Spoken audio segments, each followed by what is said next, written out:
নমরুদ স্বপ্ন দেখেছিল,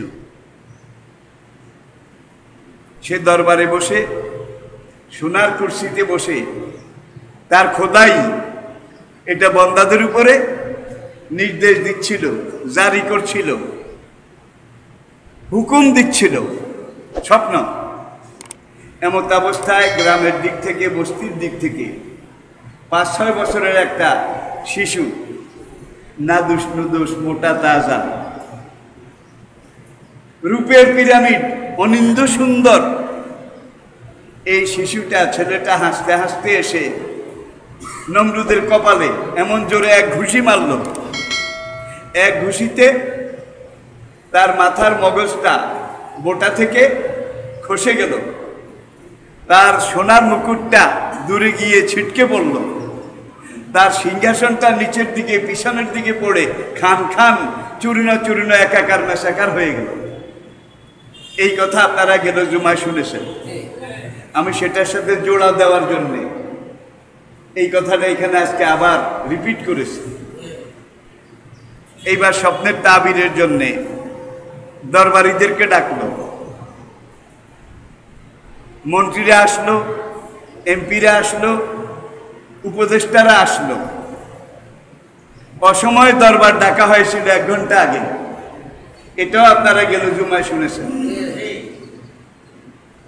এখন নমরুদ যখন তার স্বপ্ন বৃত্তান্ত, স্বপ্নের ঘটনা, এটা মন্ত্রী, উপদেষ্টা, এমপি তাদেরকে বলল, তারা তুড়ি মেরে উড়িয়ে দিল। কি বলে? ফেরাউনকে তার উপদেষ্টারা যেই কথা বলেছিল ঠিক একই ধরনের কালু। সকল মন্ত্রী, উপদেষ্টা তারা সমস্যারে বলল কালু, সবাই একত্রে বলল, আদগাস ও আহলামিন, খোদা হুজুর আপনার বায়ু চড়া হয়ে গেছে। এটা আসলে কোনো স্বপ্নই না। কোনো মানুষের যদি বায়ু চড়া হয়, মাথা গরম হয়, সে সার্থক নিরর্থক কত স্বপ্নই দেখে। সুতরাং এটা মাথা গরম, বায়ু চড়া হওয়ার স্বপ্ন, এটার কোনো অর্থ, কোনো তাবিদ নেই, আমরা জানি না। নমরুদ 3 বার জিজ্ঞেস করলো, মন্ত্রী উপদেষ্টারা 3 বার একই জবাব দিল। দরবারের এক কোণে একটা যুবক বসা ছিল, এটা আপনারা গেল জুমায় শুনেছেন। সে বলল, এত সহজ নয়, এত সহজ নয়। স্বপ্ন বিরাট, ভাঙ্গা গলা, উত্থান পতনের ইঙ্গিত দিচ্ছে। যুবককে কাছে ডাকলো। যুবক বলল,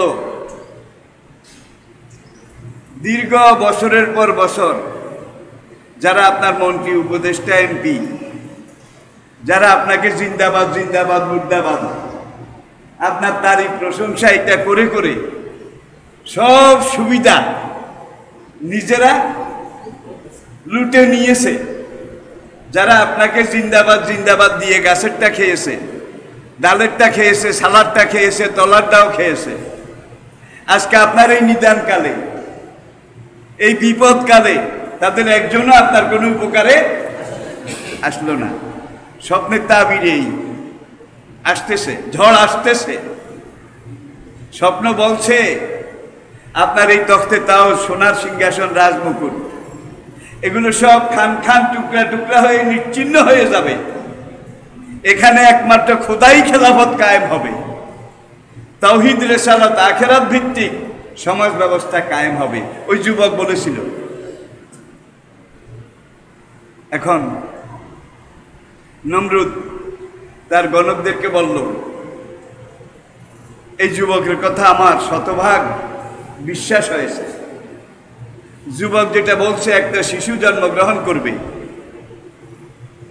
সে এসে আমাকে এইভাবে মারবে, ঘুষি দেবে, আমার 12টা বাজাবে, আমার রাজত্ব, আমার প্রভাব প্রতিপত্তি, আমার খোদাই সব কিছু মাটির সাথে মিশিয়ে দেবে। তোমরা একটু গণনা করো, যে সেই দুষ্ট ছেলেটা জন্মগ্রহণ করেছে কিনা। ব্রাহ্মণ ঠাকুর, কাহেন, রাহেব, রোহবান, কোরআন যাদের কথা বলেছে, কাহেন, রাহেব, আরবাব, রোহবান, সেই উপদেষ্টা তারা এখানে তিলক চন্দন, মাথায় টিকি, বেল মাথা, বলে যে খোদা হুজুর আমাদেরকে 2 মিনিট সময় দেন, কারণ সিরিয়াস ব্যাপার, মারাত্মক স্বপ্ন, এর তাবির করতে হলে কিছু মন্ত্রতন্ত্র আগে পড়া লাগবে। দোয়া কালাম বুঝেন তো, মন্ত্রতন্ত্র আগে পড়া লাগবে। আচ্ছা পড়ো, তোমাদেরকে 5 মিনিট সময় দিলাম, তারপরেও যেন তোমরা সঠিক সিদ্ধান্তটা আমাকে দিতে পারো।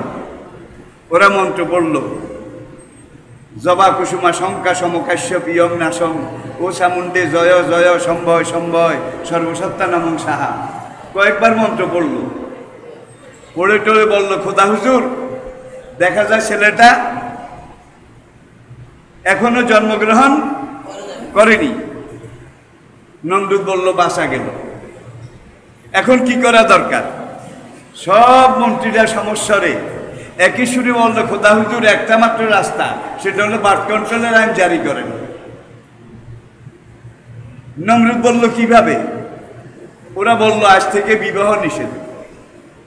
যারা বিবাহ করেছে, বিবাহিত সব পুরুষকে আপনার বাড়ির সামনে এই বিশাল পাথরের দেওয়াল ঘেরা যেই কয়েদখানা, জেলখানা, এখানে বন্দি করে রাখেন, যাতে বিবির কাছে বোর কাছে যাইতে না পারে। 3 নম্বর, যারা যুবক তরুণ এখনো বিয়ে করেনি, নমরুদ খোদার পক্ষ থেকে পুনরাদেশ না দেওয়া পর্যন্ত বিয়ে শাদী বন্ধ থাকবে। এই 3টা কাজ যদি করা যায় তাহলে ওই দুষ্ট ছেলেটা আর কোনোভাবে আসতে পারবে না। কিন্তু আল্লাহ পাক বলেছেন আমা তাশাউনা ইল্লা আইয়াশা আল্লাহু রাব্বুল আলামিন, আল্লাহ যেটা চান সেটা হয়, আল্লাহ যেটা চেয়েছেন সেটা হয়েছে, আল্লাহ যেটা করেন একমাত্র সেটাই হয়। তোমরা যেটা চাও সেটা হয় না, আল্লাহ না চাইলে হয় না। আবার বলছি, আল্লাহর ইচ্ছাই সবার উপরে।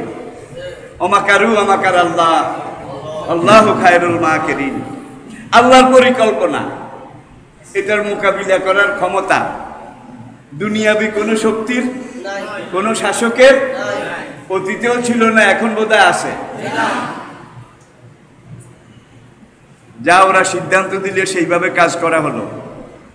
সকল বিবাহিত স্বামী তাদেরকে জেলখানা নিয়ে আটকানো হলো, যাতে করে বোর কাছে যেতে না পারে। যারা বিয়ে করেনি তাদের জন্য বিয়ে নিষেধ করা হলো। এইভাবে চলছে দিনের পর মাস, মাসের পর বছর, ঋতুচক্রের আবর্তনে সময় এগিয়ে চলে। আবার সাবধানের মার নাই, ওরাও কিন্তু শেয়ানা কম ছিল না। এত আইন, এত বন্দি, এত জেল, তারপরেও প্রত্যেক 21 দিন পরে নমরুদ নিজে দরবারে বসে কাহেন, রাহেব, রহবান, আহবার, এই গণক ঠাকুর, ধর্মীয় নেতা, তাদেরকে ডাকত 21 দিনের মাথায়, পেট্রোল ডিউটির মতো প্রতি 21 দিন পরে একবার তারা গুনত, যে কোনো ফাঁক দিয়ে, আবার ফাঁক ফোকর দিয়ে দুষ্ট ছেলেটা মায়ের পেটে গেল কিনা সাবধানের মার নাই। তারা গনে 21 দিন পরে গনে যে কোনো অসুবিধা নাই, জন্ম নেয় নাই। এই অবস্থা চলছে। গভীর রাতে জেলখানার ফটক বন্ধ, সবগুলা দরজা তালা বন্ধ, এক একটা গেটে 2 জন করে দারোয়ান, তারা উলঙ্গ তলোয়ার নিয়ে পাহারা দিচ্ছে। যে গেট তো বন্ধ, তালা লাগানো, তারপরেও কোনো দুষ্ট কয়েদি আবার গেট বেয়ে, দেওয়াল বেয়ে কোনোভাবে আইন অমান্য করে কিনা, ডিসিপ্লিন ব্রেক করে কিনা, তারা পাহারা দিচ্ছে। 10টা গেটে 20 জন দারোয়ান, সব বন্দির সাথে, সব বিবাহিতর সাথে। আগামী দিনের ইব্রাহিমের যেই বাবার নাম আল্লাহ পাক কোরআনে উল্লেখ করেছেন, ওয়াইজ কালা ইব্রাহিম লিআবিহি আজারা, আজর। এখন ওই আজর জেলখানায় ঘুমিয়ে আছে। সে স্বপ্ন দেখে তার বেগম আজরের বিবি আগামী দিনে ইব্রাহিমের আম্মা, মা, তিনি এসেছেন।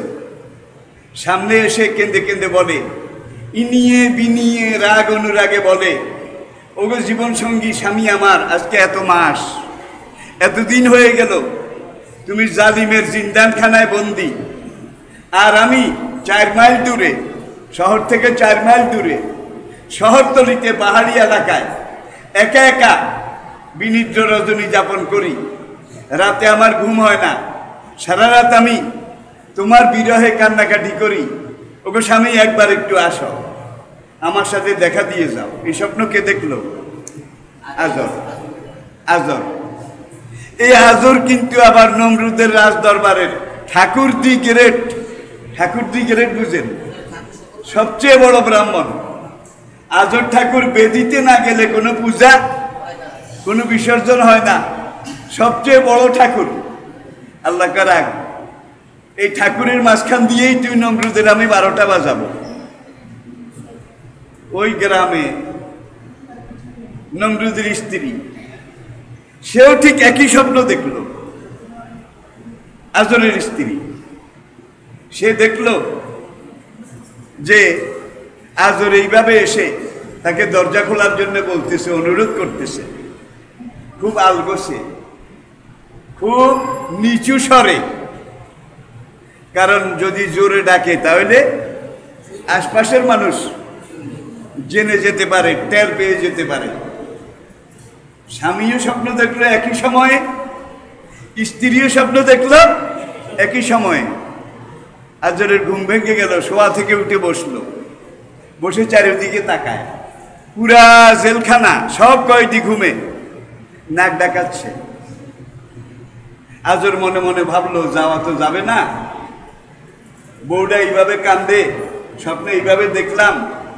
আচ্ছা, আমি একটু আস্তে আস্তে উঠে গিয়ে গেটের অবস্থাটা দেখি। আল্লাহু আকবার। সে প্রথম গেটে গিয়ে দেখলো যে দারোয়ান 2জন ঠিকই আছে। তারা তাদের তলোয়ার দেওয়ালের সাথে এইভাবে রেখে, মানে নাক ডাকায় জন্মের ঘুম ঘুমায়।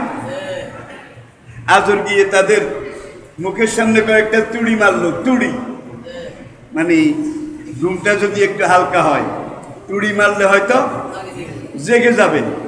তুড়ি মুড়ি মেরে দেখলে যে কোনো খবর নাই, তারা তাদের ঘুমে। আজর আসতে আলগোসে গেটের দিকে হাত বাড়ালো। গেটটা আসতে কোনো আওয়াজ হলো না, মাটিতে মিশে গেল। আল্লাহু আকবার, আল্লাহু আকবার। আল্লাহ পারে। 2 নম্বর গেটের কাছে গেল, সেখানে দারোয়ানরা ঘুমে। 3, 4, 5, 6, 7, 8, 10ম গেটে গিয়ে সব দারোয়ানের চোখে আল্লাহ ঘুম এটাকে গালেব করে দিলেন। সবাই ঘুমে। এইভাবে ইশারা করে গেট বসে যায়, ইশারা করে গেট বসে যায়। শেষ গেট পার হয়ে দিছে, বাড়ির দিকে দৌড় যায়, কারণ স্বপ্নের স্ত্রী ডাকছে। আজরও দৌড় দিয়ে নিরাপদ দূরত্বে সরে গেছে, দারোয়ানদেরও ঘুম ভাঙছে। আল্লাহর কুদরতে গেটও আবার সঙ্গে সঙ্গে তৈরি হয়ে গেছে। এখন 1 নম্বর গেটের দারোয়ান 2 নম্বর গেটের দারোয়ানকে জিজ্ঞাসা করে, ভাই রে ভাই, আমার একটু ঘুম পাচ্ছিল, একটু ঝিমুচ্ছিলাম, ঘুমের ঘুরে একটু বেখবর হয়ে গেছিলাম। কেউ এলো গেল নাকি? কে আইলো গেল নাকি? কে আসা যাওয়া করলো নাকি? ওই দারোয়ানরা জবাব দেয়, এমন কথা বলিস না, কেউ এলো গেল নাকি, তাহলে কল্লা একটাও থাকবে না। Situation is normal, we are dutiful. আল্লাহু আকবার। Situation is normal, we are dutiful. আমাদের যে ঝিমুনি এসেছে এটা বলাও যাবে না, তাহলে কল্লা একটাও থাকবে না। We are dutiful. আমরা সারা রাত জেগে ডিউটি করতেছি, কেউ যায়ও নাই, কেউ আসেও নাই। এরা এদের বাঁচার তাগিদে পরস্পর এটাকে ম্যানেজ করে নিয়েছিল। এক দৌড়ে আজর ঘরের দুয়ারে পৌঁছলো, মৃদু একটা টোকা মারলো দুয়ারে। একটা টোকা মারল। আজরের বউ দুয়ার খুলে দিল, আজর ঘরে ঢুকলো। আজরের বউ জিজ্ঞাসা করে, তুমি কিভাবে এলে? তুমি তো জেলখানায় বন্দী। নমরুদের এই জেল থেকেও কি কোনোদিন কোনো কয়েদি পালিয়ে আসতে পারে?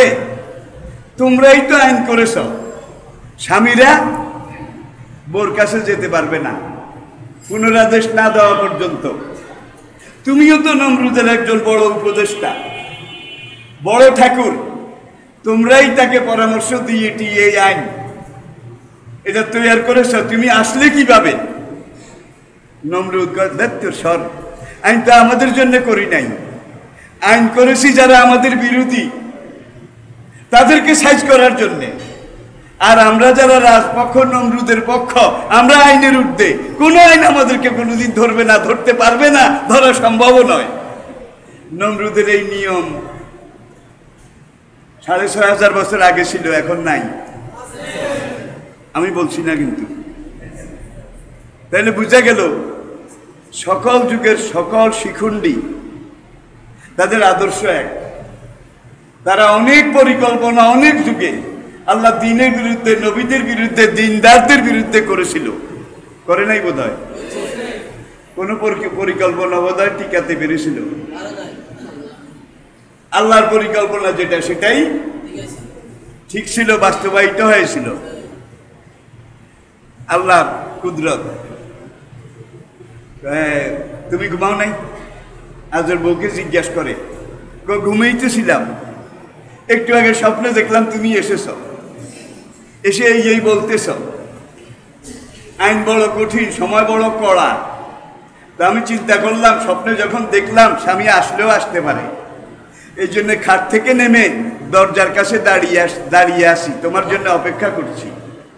কারণ তুমি যদি দরজা কড়া না খটখট করো তাহলে আশপাশের ঘরের লোকেরা টের পাবে, তুমি ধরা পড়ে যাবে। এই জন্যে আমি দরজার পাশে দাঁড়িয়ে দাঁড়িয়ে তোমার জন্য অপেক্ষা করছি। স্বামী স্ত্রী মিলল। আল্লাহর কুদরতে ইব্রাহিম মায়ের পেটে চলে গেলেন। আজরের বউ দরজা খুলে বলে, বাইরে বাইরে, রাস্তা মাপো, ভাগো। কেউ যদি টের পায় তাহলে তোমার কল্লাটা সবার আগে কাটা যাবে। এটার নাম নমরুদ। যাও। আজর দিশে আবার জেলখানার দিকে দৌড়। 10 নম্বর গেইটে এসে দেখে আগের অবস্থা, ওরা ঘুমায়। একবার 10 নম্বর থেকে 1 নম্বর পর্যন্ত ট্রেনিং তো আছে আগের বারে। সে এইভাবে হাত বাড়ালো, গেট বসে গেল, হাত বাড়ালো, গেট বসে গেল, 10টা গেট এভাবে বসে গেল। 10ম গেট পার হয়ে নমরুদ গিয়ে তাড়াতাড়ি তার ফাইলে তার কম্বলের উপরে শুয়ে গেল। আল্লাহর কুদরতে গেট আবার তৈরি হয়ে গেল। দারোয়ানদের ঘুম ভেঙে গেল। তারা আবার বলা বলি করলো, ভাই রে ভাই, আমার একটু ঘুম পাচ্ছিল, কেউ এলো গেল নাকি? এখন ওরা আবার বলা বলি করে, কেউ যায়ও নি, কেউ আসেও নি।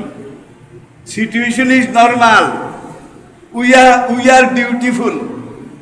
আমরা দায়িত্ব পালন করে যাচ্ছি, পরিস্থিতি স্বাভাবিক, কেউ যায়ও নাই। খবরদার, এই কথা মুখে আনলে কিন্তু কল্লা একটাও থাকবে না। বাঁচার স্বার্থে ওরা নিজেদের মধ্যে ম্যানেজ করে নিয়েছিল। প্রিয় ভাইয়েরা, আজরের বউ গর্ভবতী। আজর তো আবার জেলখানায়, যেখানে আজর সেখানে। এখন 21 দিন পরে আবার ঠাকুরেরা বসে গণনা করে যে দুষ্ট ছেলেটা জন্ম নিয়েছে কিনা। নেয় নাই, নেগেটিভ নেগেটিভ নেগেটিভ। 10 মাস চলে গেল। 10 মাস চলে যাওয়ার পরে রাতের বেলা আজরের বউর প্রসব ব্যথা শুরু হলো। মায় তো জানে, নবীদের অসংখ্য মুজিজার মধ্যে একটা মুজিজা ছিল, সকল নবী যখন মায়ের গর্ভে থাকতেন তখন গর্ভের কোনো লক্ষণ বাইরে দেখা যেত না, বুঝাও যেত না। পেট একটু বড় হয় সেটাও হতো না, শরীরটা একটু কেমন যেন রক্তহীনতা, দুর্বল, এটাও হতো না। একবারে স্বাভাবিক, আনকনসিভড। গর্ভ যেসব মহিলার পেটে নাই তাদের দেহ আর গর্ভবতী নবী যখন নবীর গর্ভে একই রকম ছিল, যাতে বাইরের কোনো পর্যবেক্ষণে ধরা না পড়ে, আঁচ করা না যায়, দেখা না যায়। প্রত্যেক দিন সকালে একবার সরকারি পুলিশ আসে, গোয়েন্দা আসে, সার্জন আসে। আপনারা জানেন ইউযাব্বিহুনা আবনাআকুম ওয়া ইস্তাহইয়ুনা নিসাআকুম। যখন দেখতো পেট একটু বড়, কোনো মহিলার পেট কেটে ফেলত, পেট কেটে তার জরায়ু থেকে বাচ্চাটা বের করে যদি দেখতো পুরুষ আর যদি দেখতো কন্যা, তাহলে ছেড়ে চলে যেত। ইউযাব্বিহুনা আবনাআকুম ওয়া ইস্তাহইয়ুনা নিসাআকুম। ফেরাউন এটা করেছিল, নমরুদও একই কাজ করেছিল। প্রসব ব্যথা শুরু হওয়ার পরে আজরের বউ চিন্তা করলো, এখন ঘরে যদি বাচ্চা প্রসব করি, বাচ্চা তো কাঁদবে। জমিনে পড়ার সঙ্গে সঙ্গে কিন্তু একটা চিৎকার দেয় সব বাচ্চা। এটাও বুখারী মুসলিমের হাদিসে আছে। সে যখন জমিনে পড়ে, ইবলিস এসে আঙ্গুল দিয়ে একটা গুতা মারে। ওই গুতা মারলে সে করে কেঁদে দেয়। এইটা আজকে বলার সময় নাই। এখন আজরের বউ চিন্তা করলো, বাচ্চা প্রসব যদি ঘরে করি, পাশে অন্যের ঘর আছে, তারা জেনে যাবে, সকালে আবার পুলিশ আসবে, সার্জেন্ট আসবে, গোয়েন্দারা আসবে। যদি দেখে আমি পুরুষ সন্তান, পুত্র সন্তান প্রসব করেছি, আমি মায়ের সামনে তাকে কেটে কেটে টুকরা করে ফেলবে। এত পাশবিক, এত দানবিক তাদের আইন, এত পশু সুলভ তাদের আচরণ। সে অদূরে অদূরে কিছু দূরে পাহাড়ের ভিতর দিয়ে, বন জঙ্গলের ভিতর দিয়ে হেঁটে হেঁটে একটা গুহার মধ্যে ঢুকলো। আল্লাহর কুদরতে সেই গুহার মধ্যে সন্তান প্রসব করলো। পড়ুন আলহামদুলিল্লাহ। তাহলে একজন নবী দুনিয়াতে মানুষ হিসেবে আসবেন, তার আসার মতো জায়গাও নাই, আসার মতো পরিবেশও নাই, আসার মতো আইন কানুনও সব বিরুদ্ধে। কিন্তু আল্লাহ সেখানে বোধহয় পারে নাই, পারেনি, পেরেছে। এখন একটা হলো সদ্য প্রসূত বাচ্চার সৌন্দর্য। এই বাচ্চা কিন্তু আগামী দিনের নবী, এই বাচ্চা কিন্তু আগামী দিনের মিল্লাতা আবিকুম ইব্রাহিম হুয়া সাম্মাকুমুল, কিয়ামত পর্যন্ত মুসলিম উম্মার আধ্যাত্মিক বাবা, আধ্যাত্মিক পিতা। কোলে নিল, দুধ খাওয়াইলো, কয়েকবার আদর করলো, চুমো দিল। এই আদর করতে করতে কোনখান দিয়ে ভোর হয়ে গেল, গুহার মুখ দিয়ে ভোরের আলো ঢুকলো, পাখির ডাক শোনা যায়। আজরের বউ চিন্তা করলো, নেওয়া তো যাবে না। আমি ঘরে যাওয়ার কিছুক্ষণ পরেই তো পুলিশ আসবে, সকাল বিকাল দুইবার আসতো, সার্জন আসবে, গোয়েন্দারা আসবে। যখন দেখবে আমার কোলে পুরুষ ছেলে, সঙ্গে সঙ্গে টুকরা টুকরা করে ফেলবে। আমি মায়ের সামনে আমার পেটের বাচ্চা দ্বারা এইভাবে টুকরা টুকরা করবে, এটা আমি মা সহ্য করতে পারবো না। বাসন তো ওর নাই, হবে না। তো ওই গোয়েন্দা, ওই পুলিশ, তারা টুকরা টুকরা করবে কেন, আর আমি মা দেখবো কেন? তার চাইতে এই পাহাড়ের গুহায় এটাকে শোয়ায় রেখে গুহার মুখে একটা বড় পাথর চাপা দিয়ে আমি চলে যাই। ওয়া ওয়া ওয়া বলে চিৎকার করবে, কিন্তু পাথর গুহার মুখে থাকলে বাইরে থেকে কেউ চিৎকারও শুনবে না, আঁচও করতে পারবে না, টেরও পাবে না। কিছুক্ষণ চিৎকার করতে করতে মরে যাবে। মরে যাওয়ার পরে পাহাড়ের বিভিন্ন পোকামাকড়, পিঁপড়া, তারা এসে খেয়ে ফেলবে। অন্তত আমি দেখতে পাবো না। আমি মায়ের জন্য এটাই হবে সবচেয়ে বড় সান্ত্বনা। এটা চিন্তা করে আজরের বউ বাচ্চাটাকে কোলের থেকে এইভাবে নামিয়ে শোয়ায় রেখে গুহা থেকে বের হয়ে একটা পাথর চাপা দিয়ে বাড়িতে ফিরে গেল। আল্লাহু আকবার। এখন লুকিয়ে লুকিয়ে কাঁদে। কথায় বলে, বটের তুল্য ছায়া নাই, মায়ের তুল্য মায়া নাই। আল্লাহু আকবার।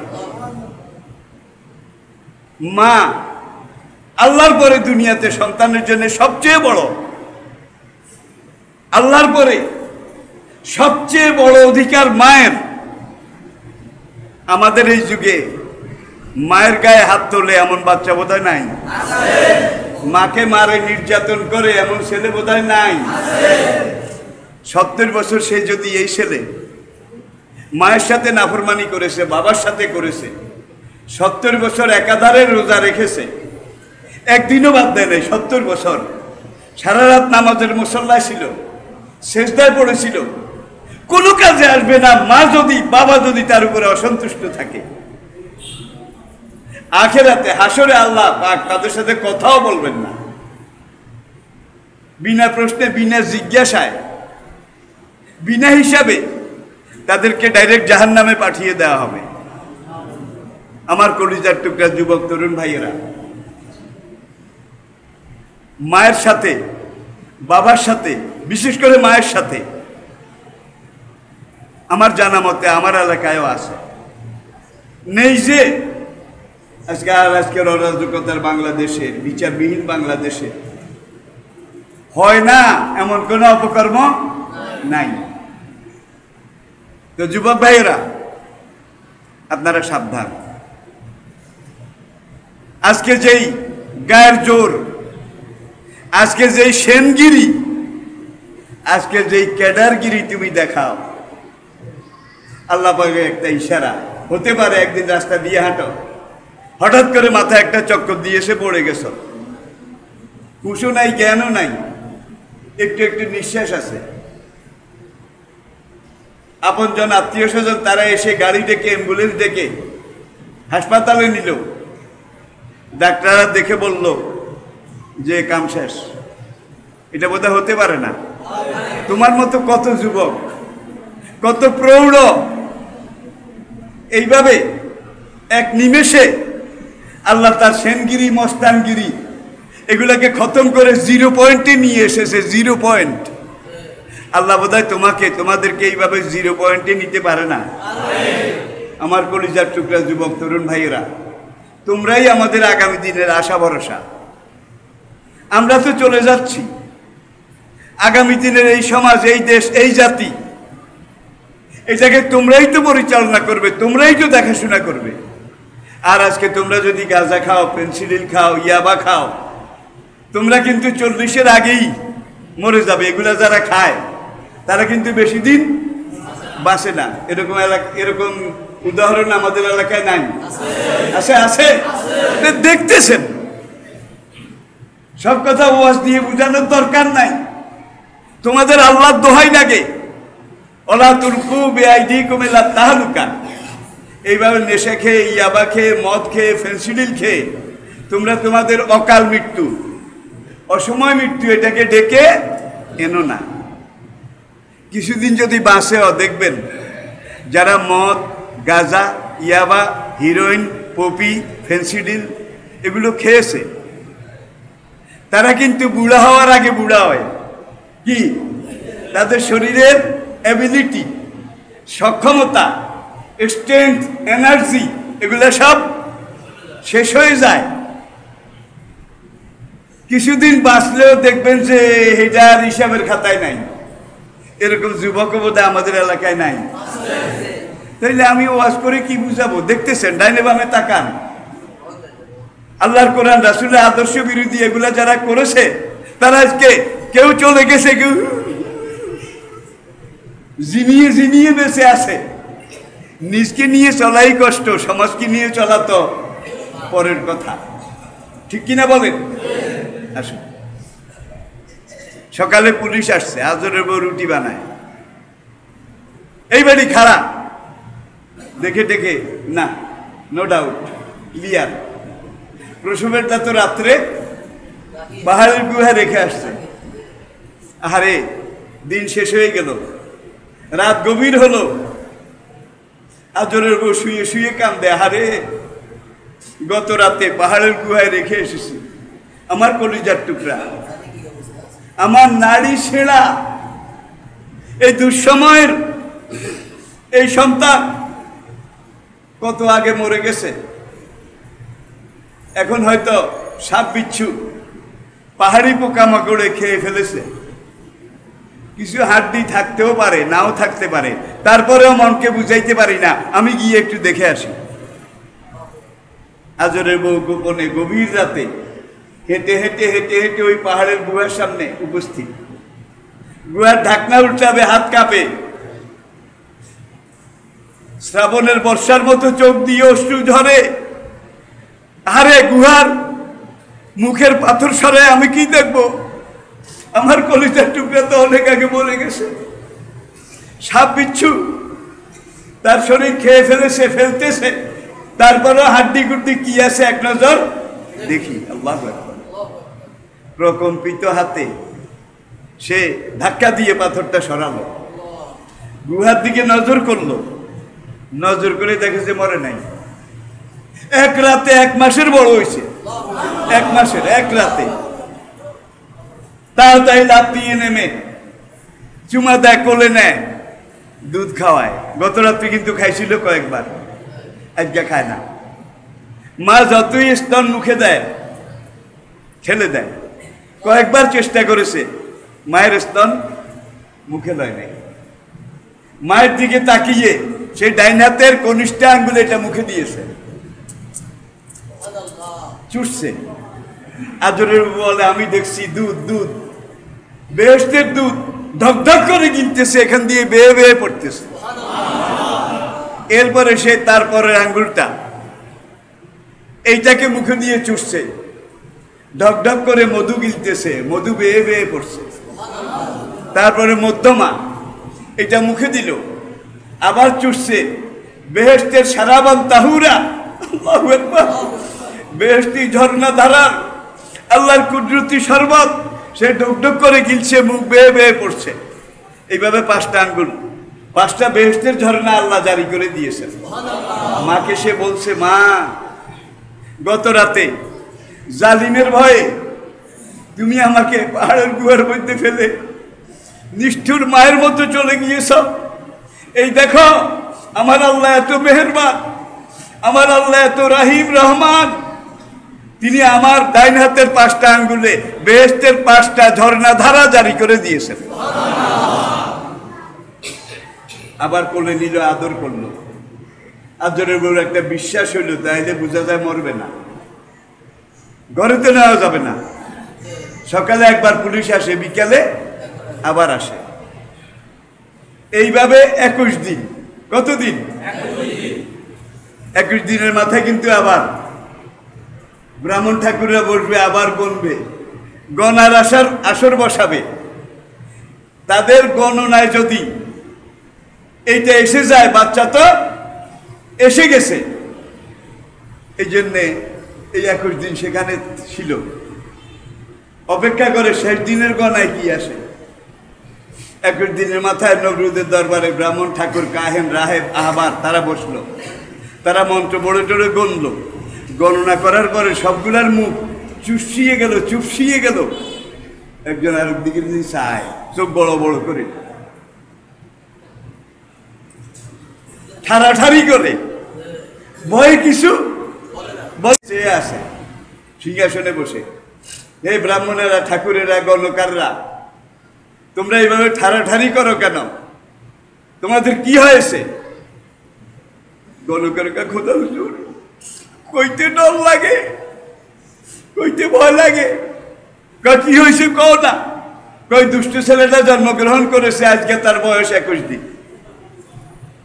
দেখেন, প্রত্যেক 21 দিন, ওই যে আগের 21 দিন আর আজকের 21 দিন, এই 21 দিনে কিন্তু বাচ্চা 21 মাসের বড় হয়ে গেছে। 21 মাসের। আল্লাহু আকবার। হায় হায়, কি হলো, কি হলো? নমরুদ আবার মন্ত্রী, উপদেষ্টা সবাইকে ডাকলো, ডেকে বলল যে এখন তো দুষ্ট ছেলেটা এসে গেছে, কি করা যাবে? উপদেষ্টা, মন্ত্রী, মিনিস্টার সবাই পরামর্শ দিল, খোদা হুজুর, বন্দাদেরকে আর এইভাবে জেলে রেখে কষ্ট দিয়ে লাভ নাই। যেটা চেষ্টা করেছেন আপনি, আমরা করেছি, কোনোটাতেই কোনো লাভ হয়নি, কাজ হয়নি। জেলখানার দুয়ার খুলে দেন, সব বিবাহিত স্বামীদেরকে ছেড়ে দেন, সব আসামিকে মুক্তি দিয়ে দেন, আর আপনার খোদার দরবার থেকে ঘোষণা দিয়ে দেন সব মানুষ যেন গ্রামে আপন আপন বাড়িতে এলাকায় চলে যায়, গিয়ে খুঁজে বাইর করে কার ঘরে 21 দিনের পুত্র সন্তান, 21 দিনের পুত্র সন্তান কার ঘরে আছে। এইবার 21 দিন বয়সেরটা খুঁজে বাইর করার জন্য আপনি জনগণের সাহায্য সহযোগিতা নেন। সব কয়েদি মুক্ত নিজ নিজ বাড়িতে চলে গেছে। আজরও আসছে। আজরের বউ কিন্তু আজরের কয় না, কারণ সে স্ত্রী হলেও জানে এই বেটারে বিশ্বাস করা, এই বেটাকে বিশ্বাস করা যায় না। সেও তো নমরুদের একটা সেলা। এই জন্য স্বামীকে সে বলছে না। প্রত্যেক রাতে কিন্তু যায় কোথায়? গুহায়।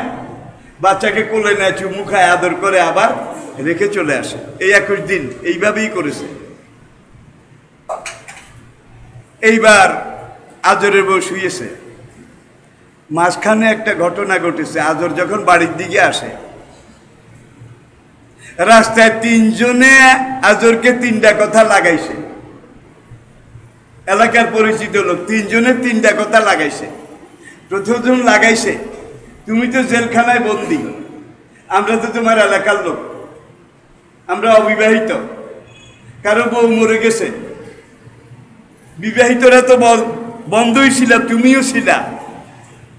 ঘরের কথা পরের কাছে বইলে কোনো লাভ নাই।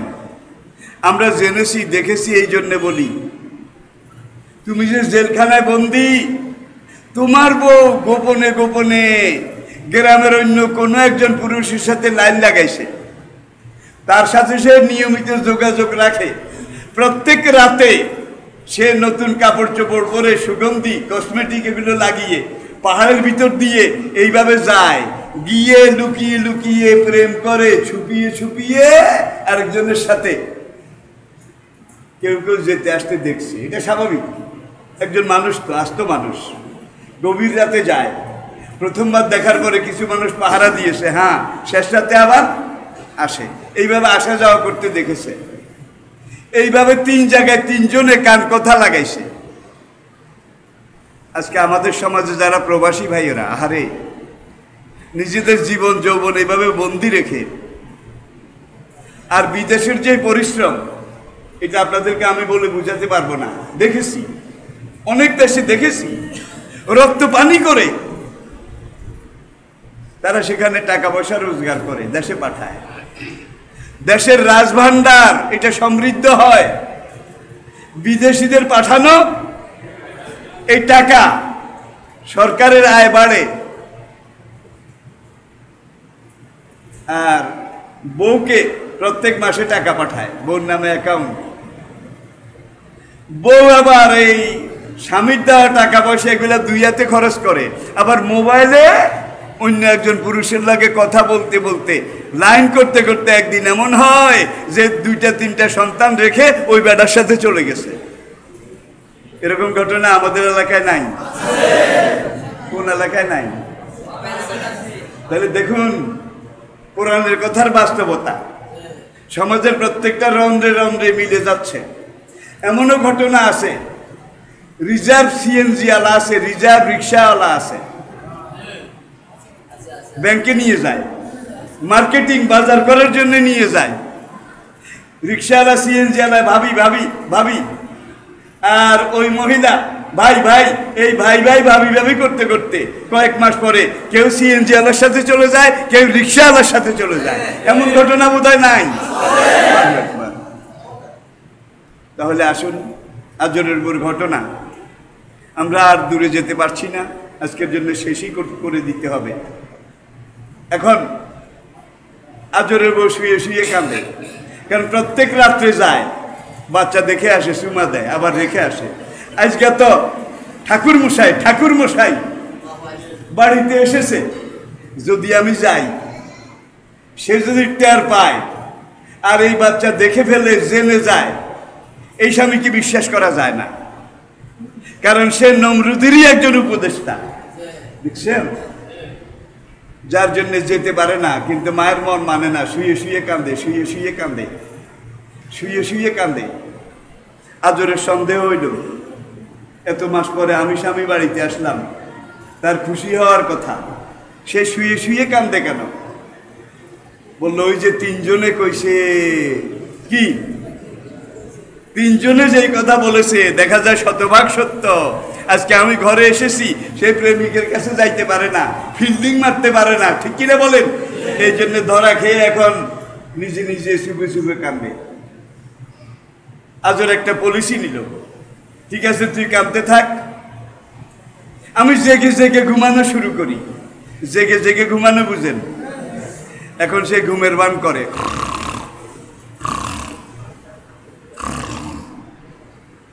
বড় বড় করে নাক ডাকায়, আর পাশে বিবির খাটের দিকে তাকায়, শুধু এই পিঠে পিঠ এপাশ ওপাশ করে আর কান্দে, এপাশ ওপাশ করে আর কান্দে। আজরের সন্দেহ আরো গাঢ় হইল, ঠিক আজকে ফিল্ডিং মারার জন্য যেতে পারে না, আমাকে বাদ দিয়ে নতুন প্রেমিক ধরেছে, তার সাথে যেতে পারে না, এই জন্য শুয়ে শুয়ে কান্দে। তিনজন তো আর মিথ্যা কথা কয় নাই, মনকে মানাতে পারে না।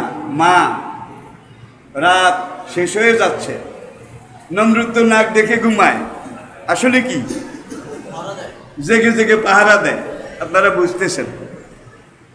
এইবার আজরের বউ আস্তে খাট থেকে নামলো, নেমে আলমারি খুললো, নতুন কাপড় চোপড় বের করলো। কারণ আজরের বউর একটা মনে মনে গত 21 দিনে একটা সিদ্ধান্ত এসেছে, এই বাচ্চা নর্মাল কোনো বাচ্চা নয়, এই বাচ্চা নিশ্চয়ই আগামী দিনের কোনো একজন মহাপুরুষ। আমার পেটের এই বাচ্চার সাথে দেখা যায় আল্লাহর বেহেশতের একটা সম্পর্ক আছে, ফেরেশতার একটা সম্পর্ক আছে। এই বাচ্চাকে দেখতে হলে, তাকে কোলে নিতে হলে আমাকে একটু পাক পবিত্র উজু করে টরে যেত, প্রত্যেক দিন নতুন কাপড় চোপড় পরে যেত, যার জন্য ওই লোকেরা সন্দেহ করেছে আর কি। এখন কদ্দুর যাওয়ার পরে আজরও তাড়াতাড়ি করে খাটের থেকে নামলো, পোড়ার মুখী, তুই যা তোর প্রেমিকের কাছে, আমিও পিছে পিছে নিরাপদ দূরত্বে থেকে তোকে পাহারা দিয়ে যাব। যখন তোর প্রেমিকের সাথে তুই যাবি, বসবি, আমি জাগা মতো দুইজনকে ধরে ফেলবো। বউ যায় কানতে কানতে, আজর পিছনে পিছনে, এমন ভাবে যায় বউ পিছনের দিকে তাকালেও যেন দেখতে না পায়, নিজকে বাঁচিয়ে লুকিয়ে ছুপিয়ে আস্তে গিয়ে পাহাড়ের গুহা, এটার গুহার মুখের পাথর ধাক্কা দিয়ে সরালো আজরের বউ। আজর পিছনে একটা পাথরের আড়ালে দাঁড়িয়ে দেখে যে গুহার মুখের পাথর সরিয়েছে, নিশ্চয়ই তার প্রেমিক প্রত্যেকদিন এই গুহার ভিতরে এসে অপেক্ষা করে, এবং সে এখানে এসে তার প্রেমিকের সাথে লারে লপ্পা হারে টপ্পা করে, ফিল্ডিং মারে। সন্দেহ আরো গাঢ় হলো। আজরের বউ গুহার মধ্যে নেমেছে, আজর একদম উড়ুম করে গুহার মধ্যে নেমেছে, নেমে দেখে যে বাচ্চা একটাকে কোলে নিয়ে চুমা দেয়, আদর করে। একটা হলো সদ্য প্রসূত 21 দিনের বাচ্চার রূপ, এটার মধ্যে নবুয়তের আলাদা রূপ আছে কিনা, নূরের ঝলক আছে কিনা, বেহেশতের একটা জ্যোতির্ময় জ্যোতি আছে কিনা।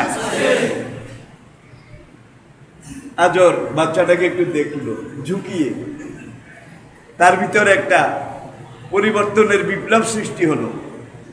মানুষের বাচ্চা কোনোদিন এত সুন্দর হয়? মানুষ কোনোদিন এত সুশ্রী সুঠাম, মানুষের চোখ এত সুন্দর হতে পারে? প্রথম দর্শনেই কিন্তু মায়া লেগে গেছে। এইবার আজর নিজেও কোলে নিছে, নিজেও চুমা দেয়, আবার বোর কাছে দেয়, বউ চুমা দেয়। চুমা চুমি আদর করতে করতে পাখির ডাক শোনা গেছে গুহার মুখ দিয়ে। দুইজন তাকিয়ে দেখে বাইরে আলো হয়ে গেছে, ফর্সা হয়ে গেছে। আজরের বউ তাড়াতাড়ি আজরের কোল থেকে বাচ্চাটাকে নিয়ে ওইদিকে এক জায়গায় বসাই দিয়ে কয়, বাইর চলো চলো বাইর। বাইতে ওইবা, বাচ্চা কার? আজর জিজ্ঞেস করে, বাচ্চা কার? আজরের বউ বলে, তোমার। ঠিক করে ক, বাচ্চা কার? কয় তোমার। 3 বার জিজ্ঞেস করেছে বউ, কয় তোমার তোমার। আজর কয় কিভাবে? ওই যে একদিন রাত্রে পলাইয়া আইছিলা, আমারে খাইয়া গেছ, তুমি তো জেলখানায় যে ঘুম গেছ, আমি তাকে 10 মাস গর্ভধারণ করে কত লুকিয়ে কত পালিয়ে 10 মাস গর্ভের মধ্যে লালন করেছি, আর আজকে 21 দিন গভীর রাতে এসে আমি শুধু তাকে এইভাবে দেখে যাচ্ছি। তাকে খাওয়ানো লাগে না, তাকে এমন এক মালিক পাঠিয়েছে তার খাওয়াটা সব ব্যবস্থা করে। আমি এই 21 দিনও তাকে এইভাবে পর্যবেক্ষণে রেখেছি। আজর বলে এত সুন্দর বাচ্চা রেখে যাওয়া যাবে না। আচ্ছা ভাই, রক্তের একটা টান আছে কিনা? বাচ্চা এটার মধ্যে আজরের রক্ত আছে তো? প্রথম নজরে দেখেই কিন্তু ডিএনএ যেটাকে বলে আজকে ডিএনএর একটা সম্পর্ক, টান, একটা আকর্ষণ। এখন মনে হয় যেন বর্ষাইতে আজর একরা তো দেখেই বাচ্চাকে বর্ষাইতে বেশি ভালোবাসে। এখন আজরের বউ বাচ্চাটাকে বসাই দিয়ে আজরে হাত ধরে টানে, এই বাইর, সকাল হয়ে গেছে, পুলিশ আসার সময় হয়ে গেছে, ঘরে পুলিশ আসবে, বাইর। আজর কয় বাচ্চা লও, কারে না নিলে তো পুলিশ মেরে ফেলবে, টুকরা টুকরা করে ফেলবে, নেওয়া যাবে না, তুমিও বাইর, আমিও বাইরই। এই বাচ্চা 21 দিন যেভাবে ছিল এখনো এইভাবে এখানে লুকায়িত থাকবে, বাইর। আজর বলে না, বাচ্চা রেখে যাব না। এখন আজর বলে রেখে যাব না, বউ বলে নিয়ে যাওয়া যাবে না। কতক্ষণ তর্ক বিতর্কের পরে আজর বলে পুলিশ আসবে, আমি জানি, এটাই আইন। পুলিশ তোমাকে যখন জিজ্ঞেস করবে তুমি বলবে এই বাচ্চা আইন জারি হওয়ার অনেক আগের। আমাকে জিজ্ঞেস করলে আমিও বলবো এই বাচ্চা আইনের অনেক আগের। 21 দিনে 21 মাসের বড় হয়েছে। নমরুদ আইন করেছে মাত্র 1 বছর, আর এই বাচ্চা তো এখন 2.5 বছর, 21 মাস, প্রায় 2.5 বছর। এর মধ্যে আবার নবুয়তের আলাদা আর একটা বেহেশতের গ্রোথনেস আলাদা। তাহলে বেডা হয়ে গেছে, সোজা কথা বেডা। এখন বাচ্চা নিয়েই গেছে, স্বামী স্ত্রী কম্প্রোমাইজ করলো, তুইও বলবি আইনের আগের, আমিও বলবো আইনের আগের। আইনের আয়ত্তের মধ্যে সময়ের মধ্যে হলে তো সে অপরাধী হবে, সন্দেহভাজন বাচ্চা হবে, কিন্তু আইনের আগে হইলে তো আর কোনো কথা নাই। আজর ঘরের আশপাশ সাফ করে, 1 বছরের মতো জেলখানায় ছিল। কোনো বর্ণনায় 9 মাস, কোনো বর্ণনায় 10 মাসের কিছু বেশি, ওই বাচ্চা প্রসব হওয়া পর্যন্ত। এখন ঘরের আশপাশে ময়লা জমেছে, পরিষ্কার করে। আজরের বউ চুলায় রুটি ছাঁকে, রুটি বানায়, রুটি ছাঁকে।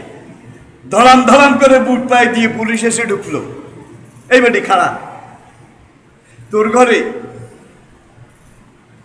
21 দিন বয়সের কোনো বাচ্চা টাচ্চা আছে কিনা, সত্য কথা কবি, তা নইলে 1 কোপে তোর কল্লা আগে ফেলে দেব। আজরের বউকে আমি দেখিও নাই, আমি জানিও না, আমার আসলে কোনো কিছু জানা নাই।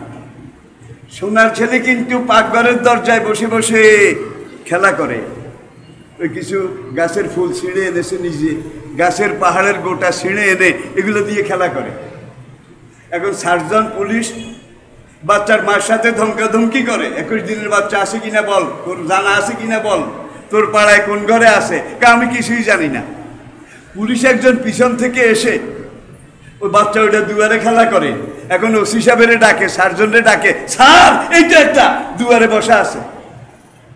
সারে তাড়াতাড়ি আইয়া কয় হারাম দাদা, চিটাঙ্গারে কয় ইবাকে বুয়া ফোয়া, তাকে বুড়া হলাম ওই টানাটানি, তুই মারবি আমারেও মারবি, তোর দরকার 21 দিনের বাচ্চা, এইটার বয়স 2.5-3 বছর। আল্লাহ আমাদেরকে বুঝার তৌফিক দান করুন। যারা সুন্নত পড়েননি 4 রাকাত কাবলাল জুমা পড়ে নিন। আসসালামু আলাইকুম ওয়া রাহমাতুল্লাহি।